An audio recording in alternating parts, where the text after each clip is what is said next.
Selamat pagi pemirsa, saya Irwan Saragih akan menemani Anda dengan beragam informasi terkini, di antaranya mangkir sidang, warga kritisi Wali Kota Padang Sidempuan. Bobi Nasution calon wali kota terkaya di Pilkada Medan. Polisi sita sabu di kamar mes Sekda Pemkot Tanjung Balai. Selain cuplikan berita tadi, kami juga akan menghadirkan beragam informasi lainnya. Pemirsa, kita jelang sumut hari ini pagi selengkapnya.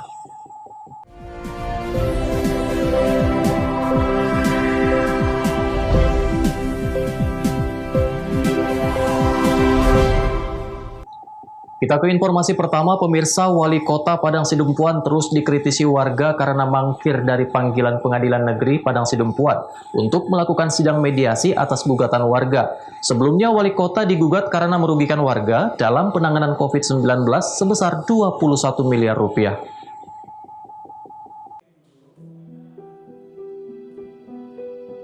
Sidang gugatan terhadap Wali Kota Padang Sidempuan Ihsan Effendi Nasution di Pengadilan Negeri Padang Sidempuan kemarin siang kembali menemukan jalan buntu. Wali Kota Ihsan Effendi Nasution kembali mangkir untuk menghadiri sidang dengan agenda mediasi dengan penggugat. Sebelumnya, Wali Kota Padang Sidempuan digugat seorang istri anggota Polri karena menyebut kepada media massa jika seorang anggota Polri di Kota Padang Sidempuan positif COVID-19. Bahkan Wali Kota juga menyebutkan nama dan alamat anggota Polri tersebut hingga menjadi gunjingan dan dikucilkan oleh masyarakat. Padahal dalam pemeriksaan kesehatan lanjutan, terbukti anggota Polri dan keluarganya tidak menderita COVID-19. Akibat pernyataan Wali Kota ini, istri anggota Polri yang berprofesi sebagai pengusaha perlengkapan pesta menanggung rugi ratusan juta rupiah. Abdul Rojak, kuasa hukum keluarga anggota Polri yang menggugat Wali Kota, menyayangkan sikap arogan Wali Kota Padang Sidempuan yang tidak menghadiri persidangan di Pengadilan Negeri Padang Sidempuan. Bahkan Wali Kota merasa tidak ada persoalan dengan gugatan warga. Mediasi gagal. Kenapa gagal? Pertama, kita sebagai penggugat itu masih memiliki itikat baik. Tadi di dalam mediasi kita menawarkan supaya untuk perdamaian dengan catatan perdamaiannya sesuai apa yang di dalam gugatan. Akan tetapi oleh pihak tergugat merasa tidak ada persoalan dalam mengumumkan suami penggugat sebagai positif dalam COVID. Itu dia. Ketidakhadiran Wali Kota Padang Sidempuan Ihsan Effendi Nasution dalam sidang di pengadilan tentu saja menjadi bahan pembicaraan di kalangan masyarakat dan pengamat hukum Kota Padang Sidempuan. Warga menilai seharusnya Wali Kota Ihsan Effendi Nasution bisa memberi contoh yang baik kepada masyarakat untuk menghadiri panggilan pengadilan. Warga menilai Wali Kota Ihsan Effendi Nasution kurang bijak menghadapi gugatan warga. Kita herannya kenapa kalau memang ini dari awalnya Wali Kota tidak ingin dimediasi, kenapa ini tidak dilakukan aja sampai beberapa kali seperti itu. Harusnya Wali Kota sebagai warga negara yang seringkali digembor-gemborkan beliau adalah yang taat hukum dan taat ajas, memahami bahwa Pengadilan Negeri Padang Sidempuan itu juga punya keterbatasan hakim dan waktu juga karena mengurus beberapa daerah yang ada di Tapanuli bagian selatan. Ya kalau memang dia sejak awal dia di mediasi tidak ingin dimediasi, dia aja seperti materi biasa. Azan Sinaga melaporkan untuk Evarina TV. Kita ke informasi lainnya, pemirsa. Mendekati rapat kerja cabang Himpunan Pengusaha Pribumi Kabupaten Simalungun tahun 2020 yang akan diselenggarakan pada 28 hingga 29 Oktober mendatang. Pengurus HIPI melakukan berbagai persiapan, salah satu acara yang akan diisi yakni debat kandidat calon Bupati Simalungun.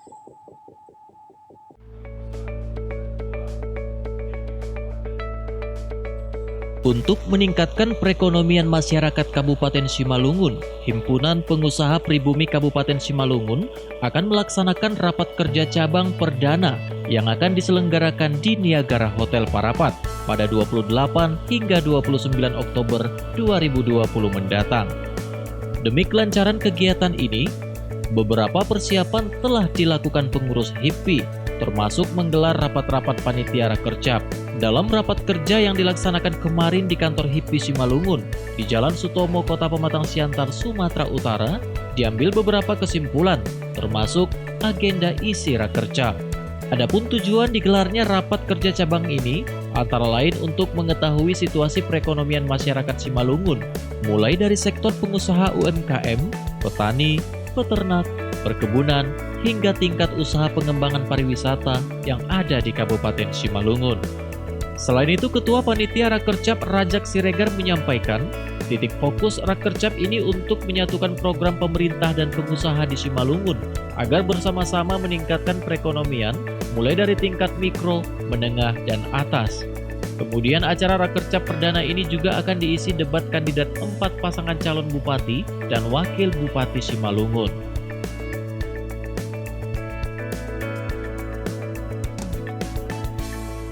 Hari ini adalah rapat panitia lanjutan terkait Rakercap HIPI yang pertama yang nanti insya Allah diadakan di Parapat, Kecamatan Girsang, Simpangan Bolon, tepatnya di Hotel Niagara.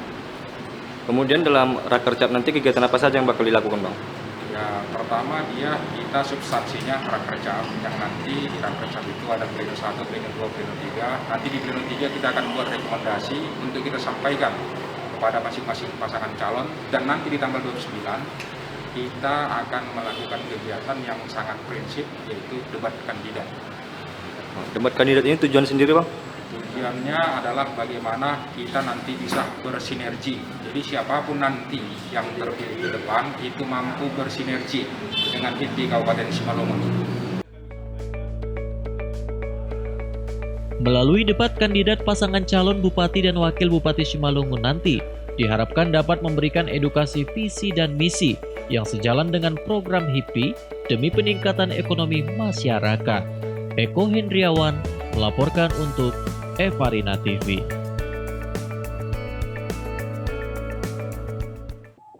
Informasi selanjutnya, pemirsa, Kepala Desa Gunung Baringin, Kecamatan Portibi, Kabupaten Padang Lawas Utara, menyalurkan bantuan langsung tunai kepada masyarakat, sekaligus mengajak masyarakat survei seluruh bangunan dan fasilitas yang ada di Desa Gunung Baringin.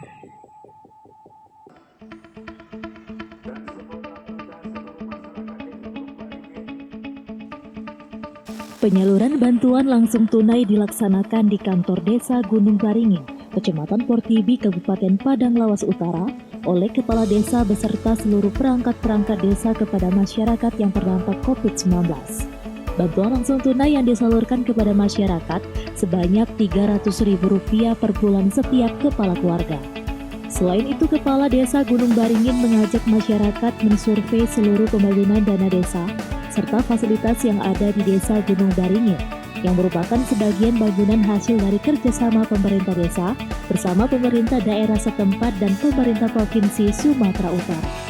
Berkaitan penggunaan dana desa, beberapa sarana yang menjadi prioritas kebutuhan masyarakat Desa Gunung Baringin sebagian besar sudah terbangun seperti fasilitas sekolah tingkat sekolah dasar, sekolah menengah pertama, serta pondok pesantren dan fasilitas kesehatan seperti pos kesehatan desa, dan beberapa fasilitas jalan rabat beton yang berguna untuk menunjang produktivitas ekonomi desa.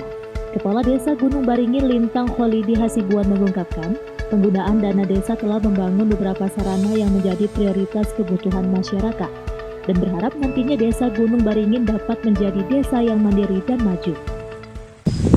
Penyaluran BLT Dana Desa Gunung Baringin, Kecamatan Portibi, Kabupaten Padang Lawas Utara, itu adalah sudah penyaluran yang ke-6 kali, karena 3 bulan berdasarkan peraturan Menteri Pedesaan dan Menteri Keuangan kita sudah laksanakan 3 bulan 600.000 per bulan, dan lanjutannya adalah 300.000 per bulan, dan inilah adalah tadi penyaluran yang ke-6 kali, artinya adalah 300.000 yang ketiga, itulah yang sudah kita salurkan.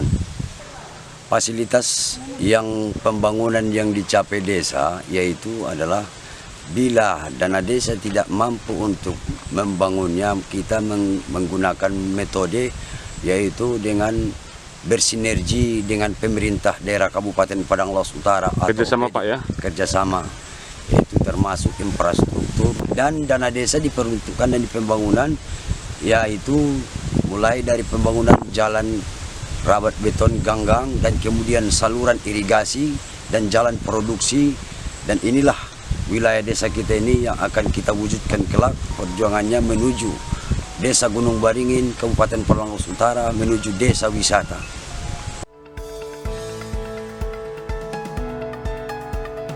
Kegiatan ini merupakan kegiatan rutin Kepala Desa Gunung Baringin, Kecamatan Portibi, Kabupaten Padang Lawas Utara dalam mengkontrol dan mengamankan aset-aset yang ada di Desa Gunung Baringin. Arif Siregar melaporkan untuk Eva Rima TV.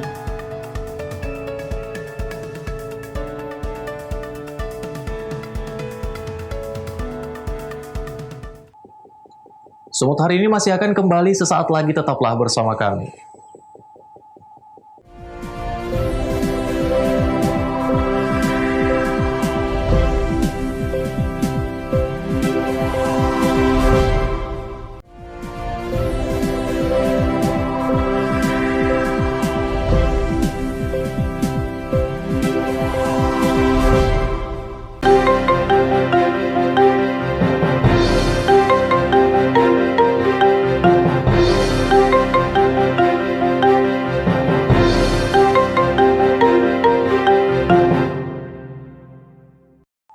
Terima kasih Anda masih bersama kami. Pemirsa, berdasarkan laporan harta kekayaan penyelenggara negara atau LHKPN yang diterima KPU Kota Medan dari KPK terhadap dua paslon Wali Kota Medan 2020, Bobi Nasution merupakan calon terkaya dengan total harta 54,8 miliar rupiah. Sedangkan Ahyar Nasution memiliki harta sekitar 3,1 miliar rupiah.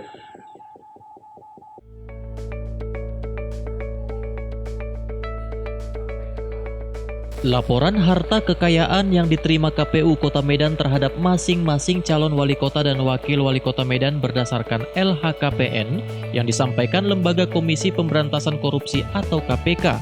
Bobi Nasution, calon wali kota Medan nomor urut 2, merupakan calon terkaya dalam Pilkada Medan 2020. Berdasarkan LHKPN tahun 2020, menantu Presiden Jokowi tersebut memiliki total harta kekayaan senilai 54 miliar 861 juta rupiah yang terdiri dari tanah dan bangunan senilai 34,1 miliar rupiah, alat transportasi senilai 1,2 miliar rupiah, harta bergerak lainnya senilai 10,5 miliar rupiah, dan surat berharga senilai 8,9 miliar rupiah. Berdasarkan LHKPN, Bobi Nasution tercatat tidak memiliki hutang terhadap siapapun. Sedangkan wakilnya Aulia Rahman memiliki total harta kekayaan 4,5 miliar rupiah. Dalam laporan harta kekayaan yang diterima KPU Medan dan dipublis KPK tahun 2019, Aulia Rahman tercatat memiliki hutang 1,9 miliar rupiah.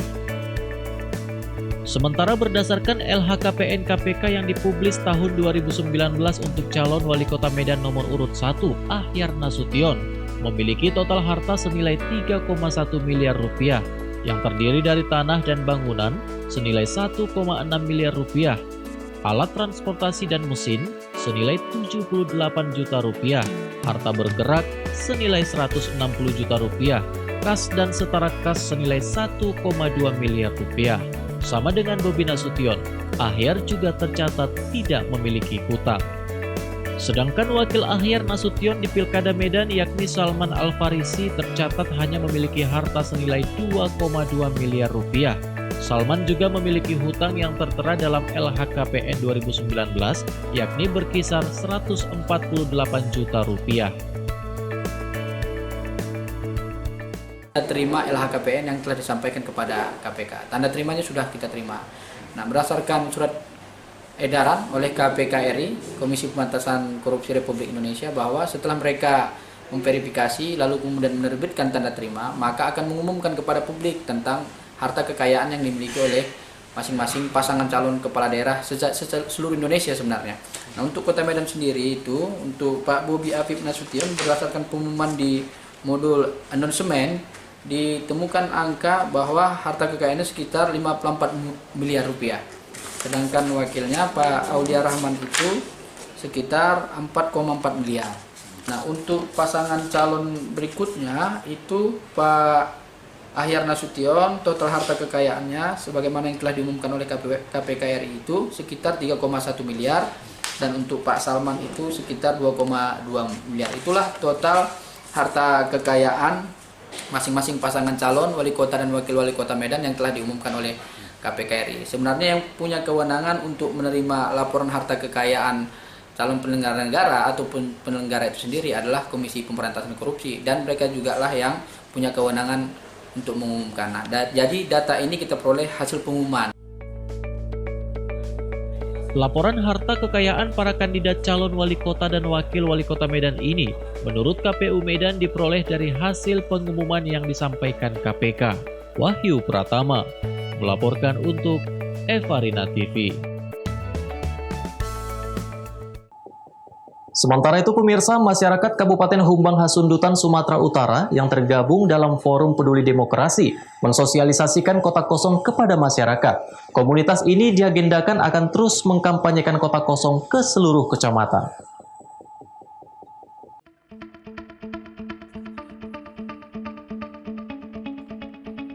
Rombongan Forum Peduli Demokrasi Humbang Hasundutan ini bergerak dari posko Kota Kosong di Jalan Merdeka, Kota Dolok Sanggul.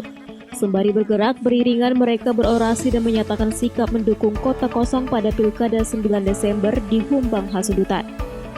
Hal tersebut menjadi perhatian serius bagi Forum Peduli Demokrasi Humbang Hasundutan. Mereka dengan tegas mendesak agar tirani kekuasaan tersebut dapat dihentikan, sehingga pesta demokrasi Pilkada 2020 terlaksana dengan baik, demokratis, fair play, jujur, dan bermartabat. Masyarakat Humbang Hasundutan yang tinggal di Bonapasogit dan di perantauan merupakan satu kesatuan masyarakat hukum adat yang secara emosional masih terikat kepentingan bersama, terutama kepentingan publik termasuk menyangkut suksesnya kepemimpinan pemerintah daerah. Sehingga Forum Peduli Demokrasi Humbang Hasundutan berharap masyarakat dan perantau berkolaborasi menggaungkan perlawanan terhadap pilkada dengan satu pasangan calon. Perlawanan akan dilakukan dengan cara demokratis dan terhormat, yakni dengan cara memenangkan kotak kosong. Forum ini juga akan menginisiasi perubahan Undang-Undang Pemilu Kada untuk mencegah terjadinya pemilu kada dengan hanya satu paslon.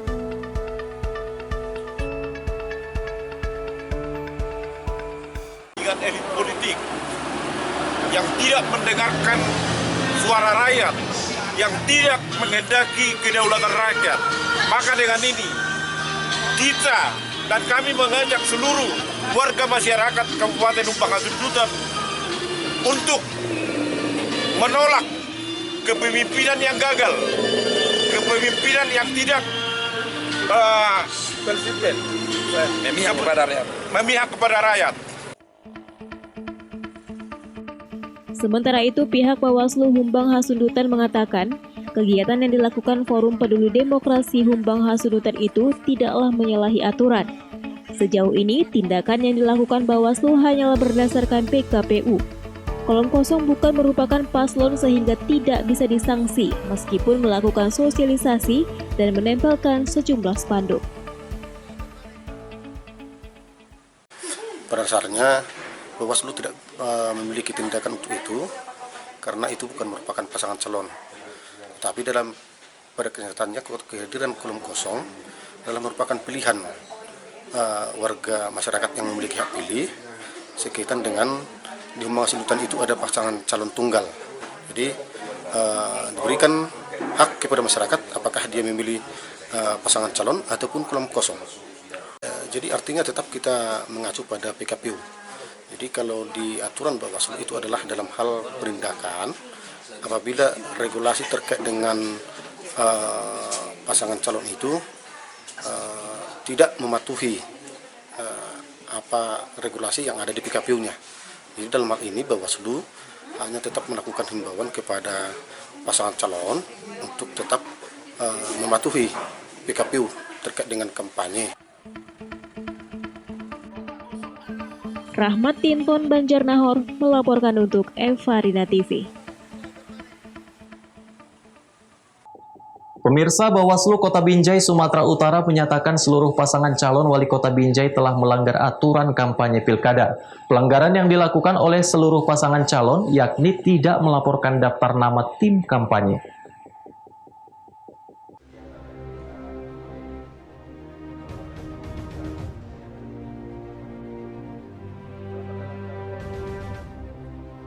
Sepekan lebih masa kampanye pilkada serentak calon kepala daerah telah berlangsung.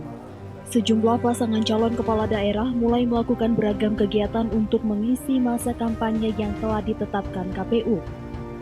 Di Binjai, Sumatera Utara, sejumlah pasangan calon telah melakukan kampanye masing-masing. Namun Bawaslu Kota Binjai justru menyatakan seluruh pasangan calon wali kota melakukan pelanggaran kampanye. Ketua Bawaslu Binjai Ari Nurwanto menyatakan, pelanggaran yang dilakukan oleh seluruh pasangan calon adalah sampai saat ini tidak melaporkan daftar nama tim kampanye. Sesuai peraturan KPU, setiap pasangan calon wajib melaporkan daftar tim kampanyenya. Sejumlah paslon wali kota Binjai telah melakukan kampanye, namun tidak ada satupun paslon yang memberitahukan izin kampanye ke Bawaslu dan Polres Binjai. Selain itu, dalam kampanye pasangan calon dianggap telah melanggar aturan protokol kesehatan COVID-19 karena tidak menjaga jarak, ada yang tidak memakai masker dan melebihi jumlah massa yang diizinkan. Dari ketiga pasangan tersebut, Bawaslu Binjai akan segera menindaklanjutinya karena hal tersebut melanggar aturan kampanye sesuai peraturan KPU nomor 13 tahun 2020. Di aturan PKPU terkait dengan kampanye, setiap pasangan calon wali kota dan wakil wali kota Binjai menyerahkan daftar nama tim kampanye, pelaksana kampanye, juru kampanye, pihak lain, relawan maupun tim pemenangan untuk itu. Yang kami ketahui, Bawaslu ketahui sampai hari ini belum ada diberikan kepada Bawaslu sendiri, tapi kemungkinan sudah diberikan juga kepada KPU. Itu poin yang pertama. Poin yang kedua adalah setiap pasangan calon wali kota dan wakil wali kota Binjai, yang ketiga pasangan calon yang telah melakukan kampanye di masyarakat itu tidak ada memberitahukan izin pemberitahuan kampanyenya kepada pihak kepolisian. Ketiga pasangan ditembuskan kepada Bawaslu dan KPU. Jadi kita tidak tahu yang dilakukan di masyarakat itu apa namanya, bentuknya. Wahyu Pratama melaporkan untuk Eva Rina TV.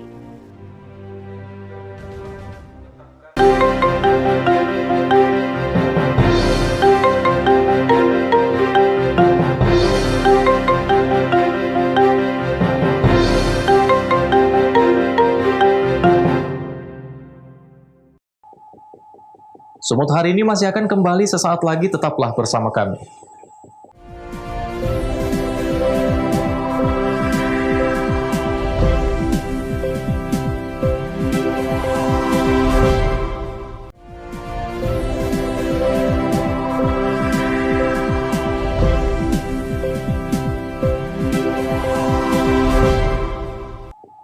Terima kasih Anda masih bersama kami. Pemirsa, gembong narkoba jaringan internasional berinisial RMN tewas ditembak mati oleh petugas Satuan Reserse Narkoba Polrestabes Medan. Narkoba jenis sabu juga ditemukan petugas dari kamar mes Sekda Kota Tanjung Balai.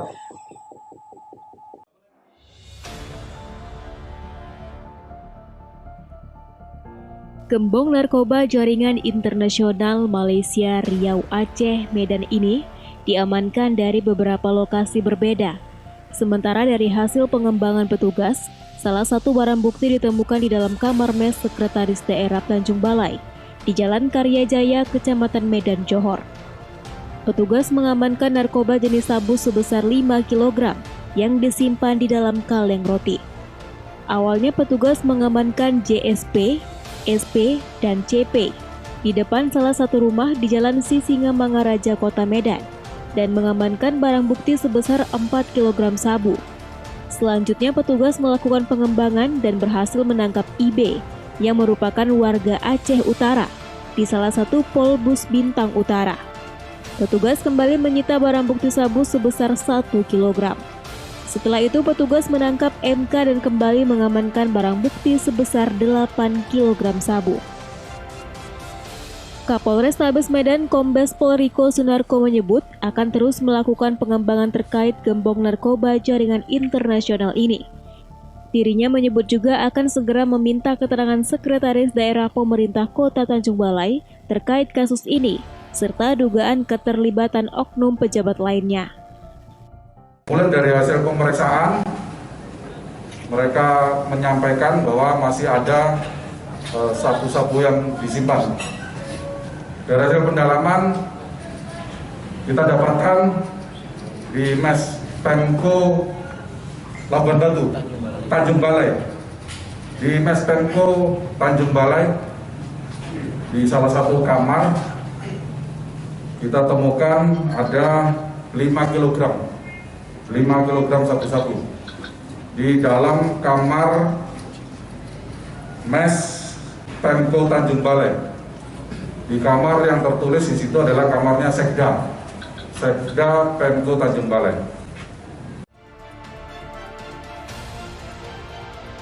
Para tersangka dikenakan Undang-Undang Nomor 35 Tahun 2009 tentang narkotika dengan ancaman penjara hukuman seumur hidup. Wahyu Pratama melaporkan untuk Eva Rina TV.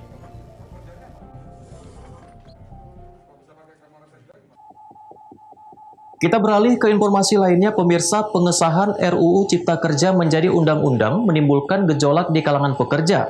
Pengamat kebijakan publik menilai pemerintah perlu melakukan sosialisasi terkait UU Cipta Kerja untuk memberikan pemahaman poin penting adanya Undang-Undang Cipta Kerja demi kepentingan buruh.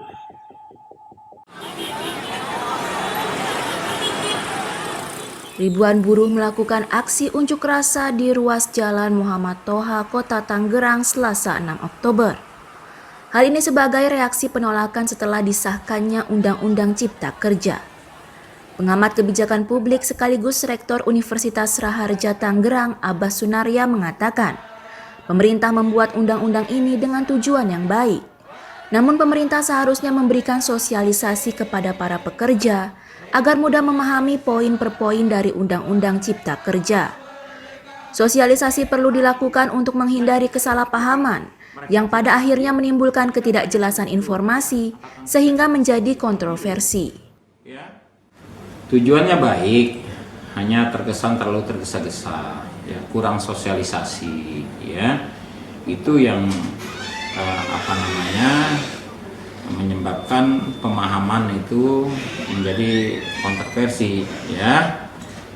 Jadi terlalu tergesa-gesanya apa saya katakan, ya, sosialisasi kurang.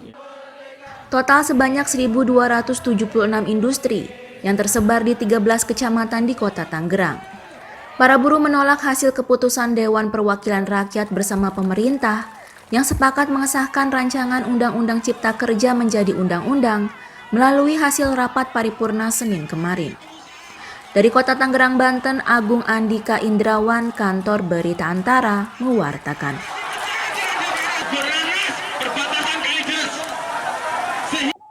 Pemirsa, demikianlah rangkaian informasi dalam Sumut hari ini pagi. Saya Irwan Saragih mewakili kerabat kerja yang bertugas, pamit undur diri dari hadapan Anda. Terima kasih atas kebersamaan Anda dan sampai jumpa.